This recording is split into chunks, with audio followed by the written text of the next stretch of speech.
ආයිබෝවන් අපේ දෑබර හිතවතුනි හිතවතියනි මම අද ඔබට සුවිශේෂී වූ දෙයක් කියන්නයි සූදානම් වෙන්නේ.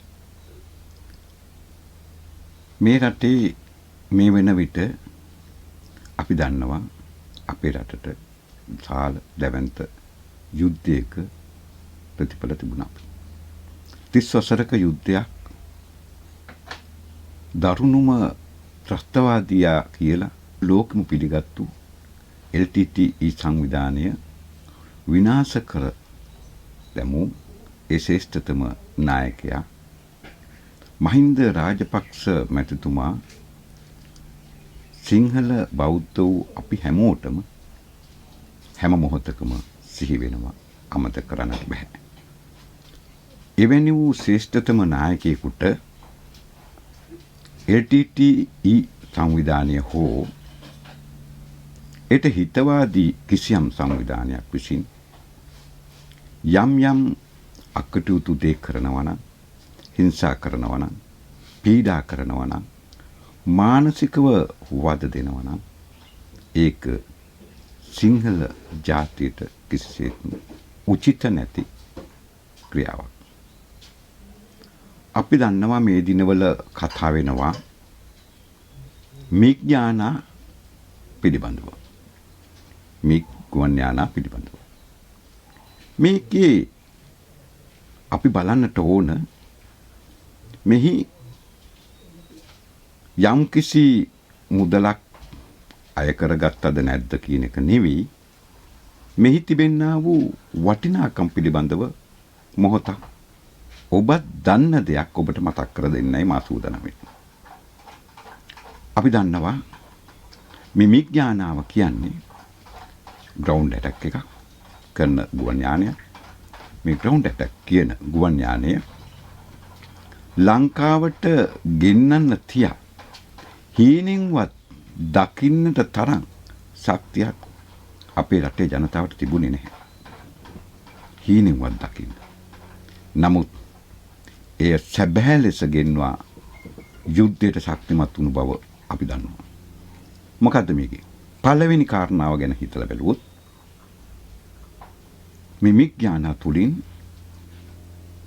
මේ යුද්ධයේදී අහස් සිටියම එහෙම නැත්නම් ගුවන් ශක්තිමත් කිරීමට, ත්‍රිවිධ හමුදාව ශක්තිමත් කිරීමට මේ ගුවන් යාන උපයෝගී වුණා. විශේෂයෙන්ම LTTE සංවිධානයේ දෙවනි කාරණාව හැටියට ගත්තොත් LTTE සංවිධානයේ ප්‍රබලම බලකොටු හැටියට මුලතිව්, පුදුකුඩු, රරප්පු ආදී වූ ප්‍රදේශ ඉතාමත් ප්‍රබල වූ ස්ථාන. ඔවුන්ගේ යුද්ධ ගබඩා, ඒ වගේම ඔවුන්ගේ සංනිවේදන මධ්‍යස්ථාන මේ සියල්ලම තිබුණ වගේම නායකයන් ආරක්ෂා වෙලා හිටපු ස්ථාන. මෙන්න මේ ස්ථාන කරා, ඉලක්ක කරා ගමන් කරන්නට මේ මිග්ඥානාව උපයෝගී වුණා. ඒවට ප්‍රහාරය එල්ල කරන්නට මිග්ඥානාව උපයෝගී වුණා. දෙවනි කාරණාවේ තුන්වෙනි කාරණාවට ගියාම අපට පැහැදිලි වෙනවා මේ තුලින් පාබල හමුදාව ඉදිරියට ගමන් කරද්දී ඔවුන්ගේ ආරක්ෂාව සපයමින්, ඔවුන්ට ශක්තිය ලබා දෙමින්, ඔවුන් ධෛර්යමත් කරමින් මේ මිග්ඥානා ගුවන්නේ සැරිසරපු ආකාරය අපි දැක්කා. මේ සියල්ලටම වඩා ඔවුන්ගේ ඉලක්ක කරා ඔවුන්ගේ මෝටාර්, එහෙම නැත්නම් කාලතුවක්කු ප්‍රහාර, මේ සියලුම ස්ථාන නිශ්‍යාකාර හඳුනාගෙන ඒ ස්ථාන වලට ප්‍රහාර එල්ල කිරීමටත් මිග්ඥානාවට හැකියාව ලැබුණා. මේ සියලු කාරණා අතරේ අපි නොදකින තව පැත්තක් තියෙනවා. ඒ තමයි මානසිකව ඔවුන් බිම වැටු වීම. මම ඔබට මුලින් කිව්වා හීනකින්වත් දකින්නට තරම් ශක්තියක් නොමැති මේ හුණ්ඩුවක් වගේ පුංචි රටේ අපිට මේ මිග්ඥානාව ගෙන්න ගන්න එක ලොකු භාග්‍යයක්. ඒක ලොකු භාග්‍යයක්. මොකද මේ යාන එන විට මේ LTT සංවිධානයේ මානසිකව ඔවුන් බිඳ වැටුණා. ඔවුන් පසුබැස්සා. ඔවුන් වැටුණා. එය අපගේ යුද්ධයේ ජයග්‍රහණයට තවත් ශක්තියක් වුණා.